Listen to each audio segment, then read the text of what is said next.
He'll never discover the truth. My sister Clara's voice drifted through the kitchen doorway like poison in the air. I stood frozen in the dark hallway, my phone still glowing in my hand, heart hammering against my ribs. She was on speakerphone, whispering to someone at 11:30 on a Tuesday night. Her tone was calm, almost amused, like she was discussing weekend plans instead of secrets. But it was that specific calmness that made my stomach drop. I pressed myself against the wall, barely breathing, straining to hear more. Clara laughed softly, that familiar sound I'd trusted my whole life, and said something about timing and patience. Then silence. Footsteps. I bolted to my room before she could catch me eavesdropping.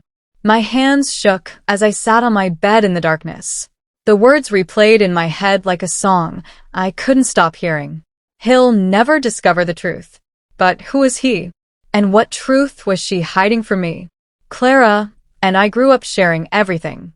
Same bedroom until we were teenagers, same clothes, same circle of friends who couldn't tell us apart in elementary school photos. Mom always said we were born holding hands, even though Clara came first by 18 months. We told each other everything, or so I thought. When I got engaged to Eli 3 months ago, Clara cried happy tears and immediately started planning my bachelorette party. She called herself my built-in maid of honor, my forever best friend, my sister before any man. So when my brain tried to connect her midnight whisper with my fiancé, I pushed the thought away violently. That's paranoid, Ava. That's crazy. Eli texted me right then asking how my night was going, adding 3 heart emojis like he always did. I stared at those hearts until they blurred. Clara's bedroom door clicked shut down the hall. And somewhere deep in my gut, something whispered back to me, start paying attention. So I opened a new folder on my phone and named it Truth. The hoodie appeared on my couch 2 days later. Eli had left it after movie night, still smelling like his cedar cologne and the vanilla candle I always burned. I picked it up to wash it, smiling at the memory of him falling asleep during the 3rd act, his head heavy on my shoulder. Then I saw it. A small smudge on the collar, barely noticeable unless you were looking. Red lipstick. Not my shade. I wore soft pinks and nudes. This was bold, crimson, the kind of red that demanded attention. My mind immediately flashed to Clara's bathroom counter, the tube of crimson secret she'd worn since college. My hands went numb. I stood there in my living room holding that hoodie like it was evidence at a crime scene. Maybe it was nothing. Maybe he'd hugged someone at work.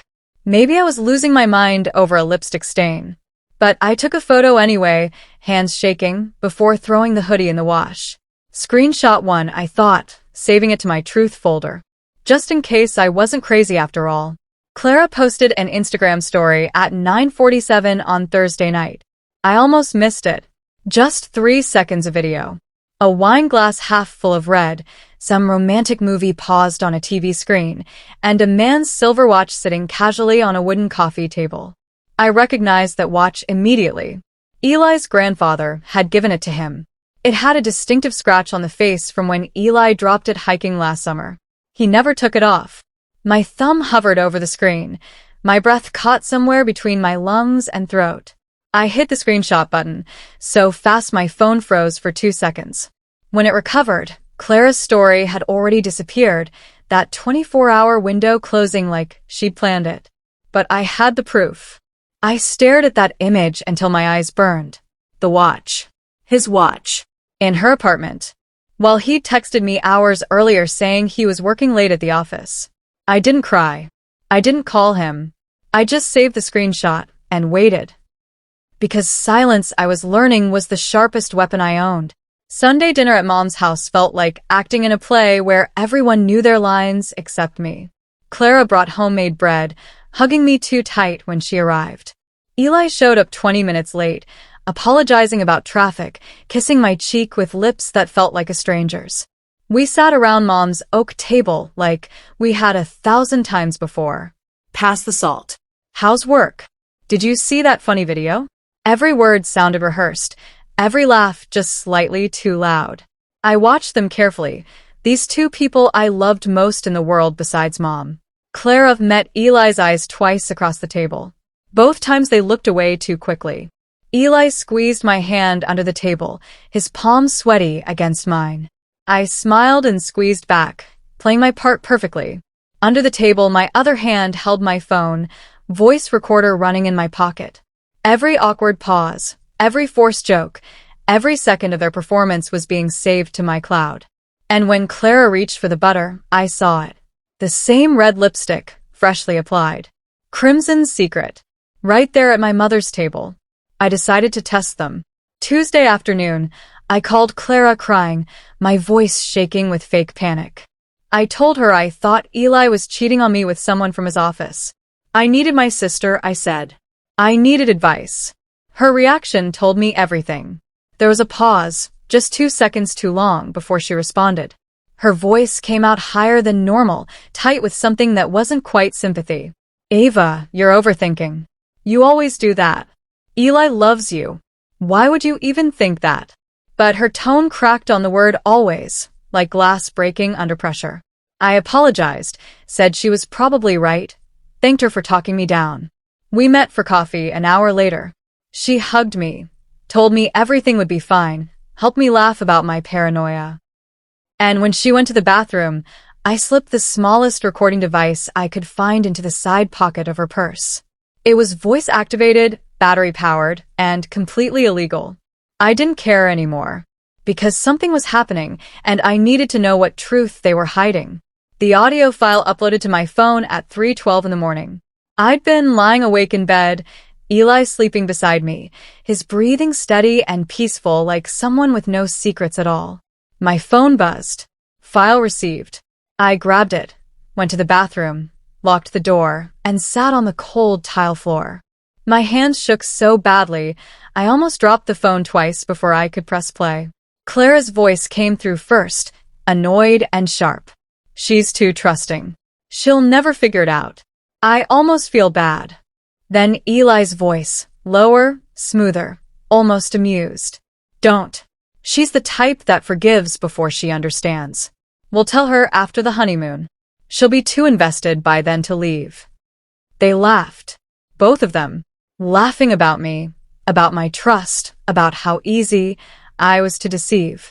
I sat there on that bathroom floor until my legs went numb, listening to the recording 3 more times. I didn't cry. I didn't scream. I just saved the file, backed it up twice, and went back to bed. Eli rolled over, draping his arm across my waist. I lay there in the dark, wide awake, planning. My 27th birthday arrived like clockwork.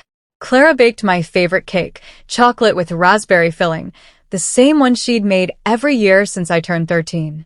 Eli surprised me with a delicate silver bracelet engraved with our initials and our wedding date. Mom threw a small party at her house with my closest friends. Everyone sang happy birthday. I blew out the candles. I smiled so hard my cheeks hurt. Clara hugged me in the kitchen while Eli was outside talking to my uncle. She squeezed me tight, whispering "love you forever" into my ear like she'd done since we were kids. I hugged her back, my arms tight around her shoulders. Then I leaned close to her ear and whispered back, "You forgot to delete your voice notes." Her entire body went rigid. Her arms dropped. She pulled back, and for the first time in our entire lives, my sister looked at me with fear in her eyes. Pure, cold fear.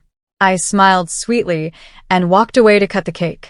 And that fear, I realized, looked absolutely beautiful on her. The folder on my phone grew every day. I titled it Truth and kept it hidden in a password-protected app. Inside were 47 screenshots, 6 audio recordings, downloaded Instagram stories, bank notifications showing Eli's spending at restaurants I'd never been to, and even a screen-recorded FaceTime call where Clara accidentally showed Eli's apartment in the background of her screen. She'd claimed she was at a friend's house that night. 47 pieces of evidence. 47 small lies that added up to one enormous betrayal. The strangest part was I wasn't angry anymore. That hot, immediate rage had cooled into something else. Curiosity. I wanted to see how far they'd go, how elaborate the deception would become. So I played along perfectly.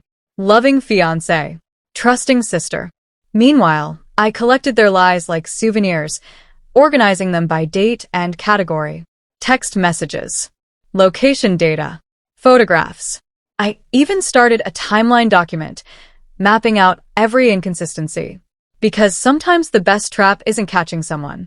It's letting them think they're completely safe. Eli started acting perfect again. Suddenly, he was bringing flowers every Friday, planning date nights, sending good morning texts with poems he definitely copied from the internet. He cooked dinner twice in 1 week, which he'd never done in the 8 months we'd been engaged. Then came the grand gesture. He reproposed in front of all our friends at a restaurant, getting down on one knee with the same ring, claiming he wanted to do it right this time. Everyone clapped. Clara filmed it on her phone, tears running down her face, calling it the most romantic thing she'd ever seen. She was named maid of honor officially, of course. Eli slipped the ring onto my finger while I smiled with all my teeth showing. Then my phone buzzed in my purse. A DM request from an account I didn't recognize. No profile picture, no posts, just a message that made my blood run cold. Are you the Ava whose boyfriend is seeing your sister? I froze with that ring on my finger and Eli's hand in mine. Someone else knew. The secret I hadn't told a single soul. Someone else was watching. I excused myself to the bathroom, my heart pounding so hard I thought everyone could hear it. Locked in a stall, I opened the message request with shaking hands. The account was private, completely blank except for the message. But she hadn't stopped at just one. She'd sent screenshots. Actual text message screenshots between Eli and Clara, ones I'd never seen before. We'll tell her after the honeymoon, Clara had written. She'll be too committed by then. Eli's response was a thumbs up emoji and perfect. Then we can figure out the money situation. Money situation? What money? My mind raced through possibilities, each one worse than the last. I replied to the anonymous account with hands that wouldn't stop shaking. Who are you? Please keep sending everything you have. Threats appeared immediately, like she'd been waiting. I'm someone who knows what they're doing. Check your email. I opened my email app. One new message, no subject line, just an attachment. When I downloaded it, my stomach turned to ice. Because the next screenshot wasn't just about the affair. It was about something so much worse.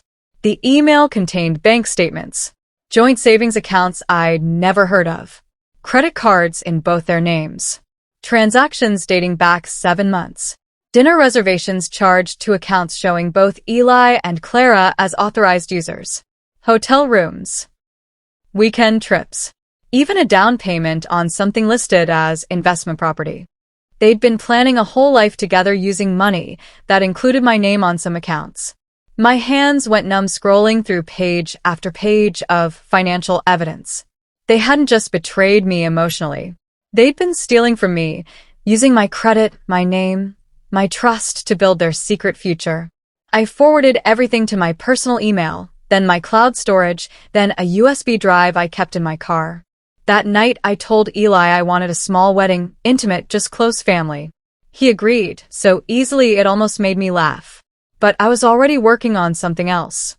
A second guest list. Every person who'd ever warned me about Eli's charm. Every friend who'd said Clara seemed different lately. Every family member who actually paid attention. They'd all get invitations. And every single screenshot would be printed in glossy color and waiting at their seats. They wanted a wedding. I was planning a funeral. Clara spent the night before the wedding at my apartment, helping with last-minute decorations and talking about love like she understood what the word meant. We drank wine on my couch, her feet tucked under her, laughing about childhood memories. She asked if I was nervous about tomorrow. I told her I was terrified, which wasn't a lie. Of what? She asked, tilting her head with fake sisterly concern. Of making a mistake, I answered, watching her face carefully. She smiled and squeezed my hand. Eli loves you. You're not making a mistake. I smiled back and refilled her wine glass. You'd know something about pre-wedding nerves though, wouldn't you? Her smile faltered. What do you mean? Oh, you know. I kept my voice light, casual. The stress of planning. The wondering if everything will work out. especially when the groom's already familiar. The wine glass trembled in her hand. Her face went pale, all the color draining in 2 seconds. Ava, you should get some sleep, I interrupted, standing up. Big day tomorrow. She left my room without another word, and by morning, she'd be wishing she'd never touched my dress, or my man, or my life. I wore ivory, not white. My dress was simple, elegant, the color of old pearls instead of pure snow. White felt like a lie I wasn't willing to tell anymore. Ivory felt like a warning.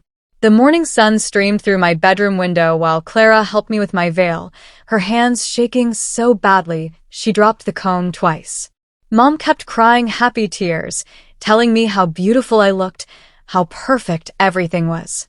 Eli waited at the altar, I was told, looking radiant in his navy suit. Every step toward that church felt like walking through smoke, my lungs tight, my vision narrowed to a single point. The wedding march began. The doors opened.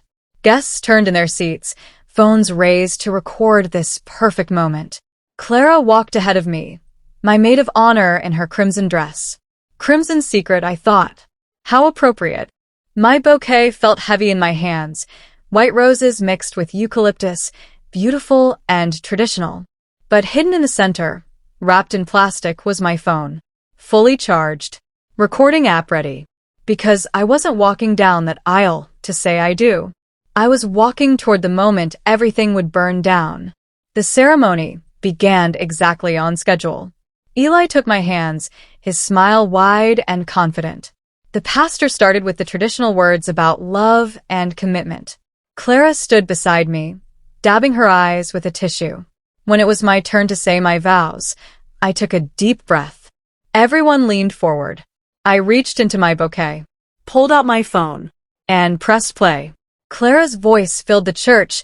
Through the speakers, I'd asked the sound guy to connect for special wedding music. She's too trusting. She'll never figure it out. I almost feel bad. The church went silent. Then Eli's voice. Don't. She's the type that forgives before she understands. Gasps erupted from the pews. My mother's hand flew to her mouth. Clara lunged forward, trying to grab the phone, but I stepped back.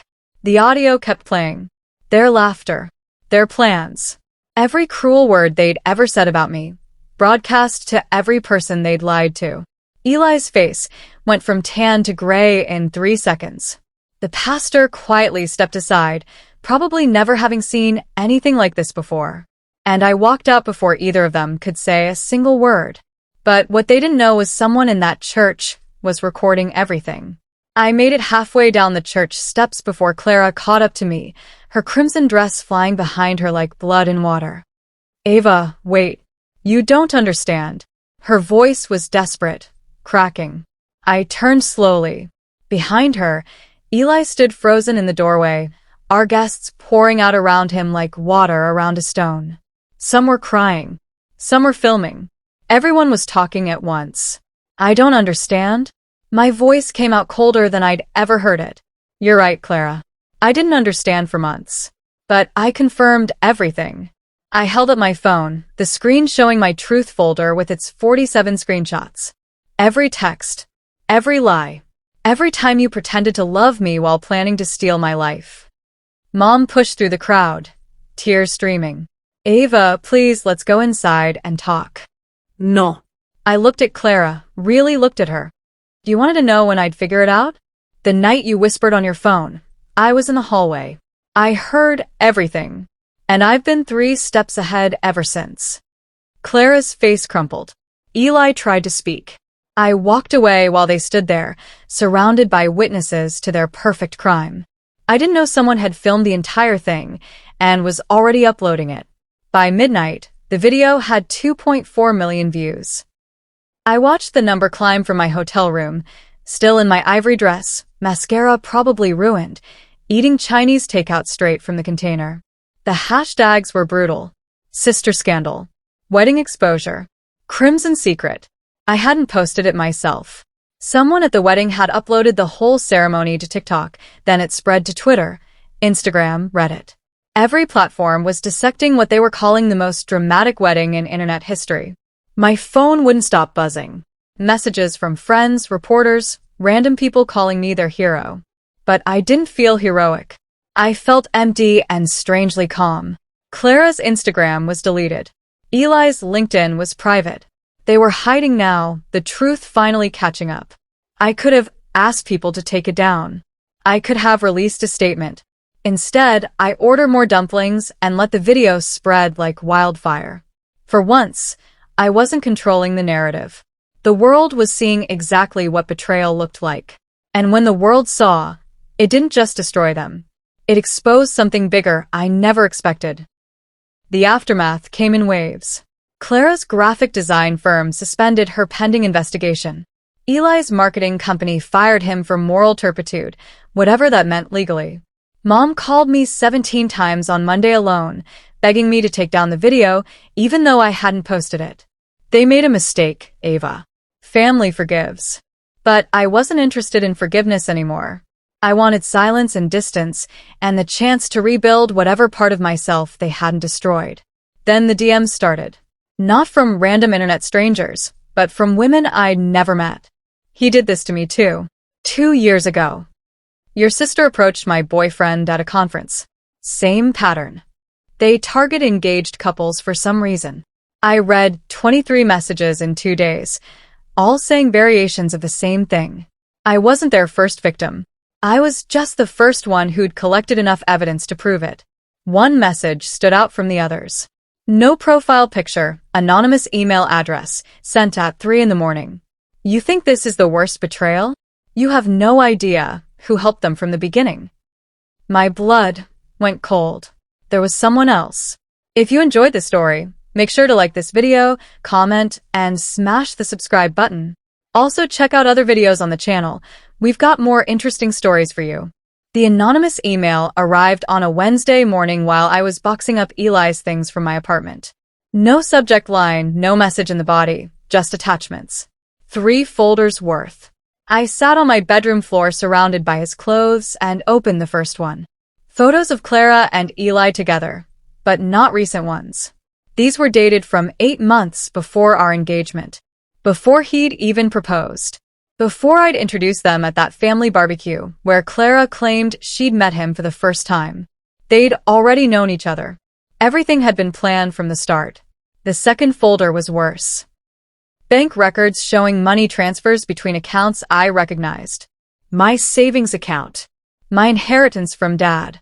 Small amounts over time, never enough to notice, all funneled into accounts with both their names. The third folder made me physically sick. A message thread from someone discussing me like I was a business transaction. She makes enough for the initial investment. Gets emotionally attached quickly. Perfect target. I scrolled to the sender's name. And when I saw it, the betrayal cut deeper than anything Clara or Eli had done. Because it was someone I'd trusted even more. I cross-referenced the photo's metadata immediately, my hands shaking so badly I had to restart twice. The pictures had been taken from my personal cloud storage, the one I'd shared with exactly 3 people. Mom didn't even know how to access cloud drives. That left one person. Talia. My college roommate, my bridesmaid, my friend of 6 years. The person who'd helped me move into 3 apartments, who'd held me when Dad died, who'd told me 100 times not to overthink things when I'd expressed doubts about Eli. I checked my cloud account access history. Talia's email was logged in 47 times over the past year.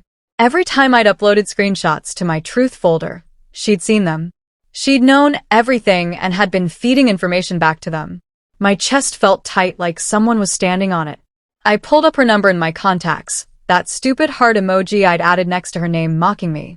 And I called. She answered on the second ring, her voice bright and cheerful. Hey, Ava. How are you holding up after? I interrupted her. I know it was you. Silence. Then laughter. Cold, brittle laughter that I didn't recognize. Took you long enough to figure out. You really think you're the victim here, Ava? Talia's voice had changed completely, the sweetness gone, replaced by something sharp and mean. You walked around so perfect, so trusting, so naive. You made it too easy. My hands were shaking so hard I almost dropped the phone. What are you talking about? I trusted you. Exactly. You trusted everyone. That was your weakness. She paused, and I could hear her smile through the phone. He never loved either of you, by the way. Not really. You were both just part of the test. What test? My voice came out as a whisper. She laughed again. Ask Eli about his real job. About what he actually does for a living. About how many women he's run this con on. Clara was just the inside track this time. Talia. Good luck, Ava. Hope those screenshots were worth destroying your family over. She hung up. I sat there staring at my phone, my mind racing through every conversation, every warning sign I'd missed. Test. Con. Real job. I opened my laptop immediately and searched for Eli's company. Then his previous companies. His employment history. Nothing matched what he'd told me. I needed help. Professional help. I grabbed my keys and drove straight to the only person who could find the truth faster than I could. A private investigator. The private investigator's office smelled like coffee and old paper. Marcus Bryant was 50-something, gray hair, tired eyes, and came highly recommended by a lawyer friend. I told him everything in 30 minutes, my voice surprisingly steady. He listened without interrupting, taking notes in a leather journal. When I finished, he leaned back in his chair. You have all the evidence. I pulled out my phone, my laptop, and 2 USB drives. Everything. 1 week later, Marcus called me to his office. The file he handed me was 3 inches thick, bound with rubber bands, tabs sticking out from different sections. You're not going to like this. He wasn't wrong. Eli wasn't a marketing consultant. He was under investigation by the FBI for wire fraud, embezzlement, and identity theft. He targeted women through romance schemes, gained access to their finances, then disappeared with whatever he could take. Clara's name appeared on 12 different bank transfers. She wasn't a victim. She was his partner, helping him identify marks and gain trust. They'd done this to 7 women before me. I was just the first one who'd kept evidence. And the investment property they'd bought? It was being purchased with money from all of their victims combined. I sat there reading page after page, my stomach churning. Then Marcus handed me one more document. This changes everything. The document was an active warrant. Federal agents had been building a case against Eli for 14 months. They'd been watching him, tracking his movements, collecting evidence. And they'd been waiting for him to make one more transaction large enough to constitute felony charges. My wedding fund, the $50,000 Dad had left me, held in a trust that was scheduled to be released the day after our wedding. They'd been waiting for me to marry him, so they could access it legally. Marcus explained it calmly while my world tilted sideways. They would have cleaned out your accounts during the honeymoon. You saved yourself by exposing them early. 2 days later, on a Friday morning, there was a knock on my door. 2 federal agents, badges out, faces serious. Ms. Morgan? We have some questions about Eli Patterson and Clara Morgan. I let them in. Gave them everything. My phone, my recordings, my screenshots, my timeline. Evidence they said would help convict them both. Clara turned herself in 3 days later, probably hoping for a plea deal. Her mugshot showed up on the news. My sister, looking small and afraid in orange. Eli didn't turn himself in. Of course he didn't. He ran. But running only works if you're smarter than everyone chasing you. And Eli had finally met someone smarter. Weeks passed like scenes in a movie I was watching instead of living. I moved to a smaller apartment across town. Changed my number. Deleted most of my social media. Started therapy twice a week. Mom called occasionally, her voice careful and sad. She didn't understand why I couldn't forgive. I didn't have the energy to explain that forgiveness required remorse, and Clara had only shown regret about getting caught. Then one Tuesday morning, my phone buzzed with a message from an unknown number. Just one photo, no text. I almost didn't open it, but curiosity was still my weakness, apparently. The image loaded slowly.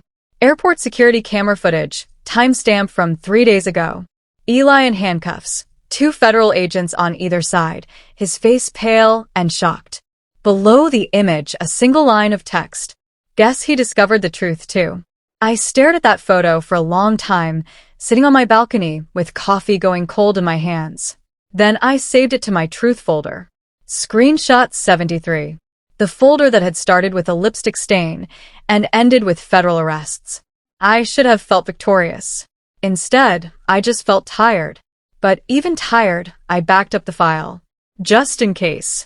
6 months later, I still live alone in my small apartment with plants on every surface and locks on every door. Some nights when I can't sleep, I open the truth folder and scroll through screenshots like reading an old diary. 73 pieces of evidence that proved I wasn't crazy, wasn't paranoid, wasn't imagining things. Clara writes me letters from the minimum security facility, where she's serving 2 years. Long letters full of apologies that somehow never say sorry, explanations that blame everyone except herself, promises that she'll be better when she gets out. I don't respond, but I don't delete them either. I keep them in a box under my bed, next to the box of screenshots I printed and never showed anyone. Maybe someday I'll throw them away. Maybe someday I'll answer. But not today. Today I water my plants and work on design projects and slowly remember how to trust myself again. Because that's what they really stole, not money, not love, but my ability to trust my own judgment. I'm rebuilding that now, one careful day at a time. And if Clara ever whispers another secret, if Eli ever contacts me, if anyone ever tries to make me doubt what I know to be true, this time I won't just keep the screenshots.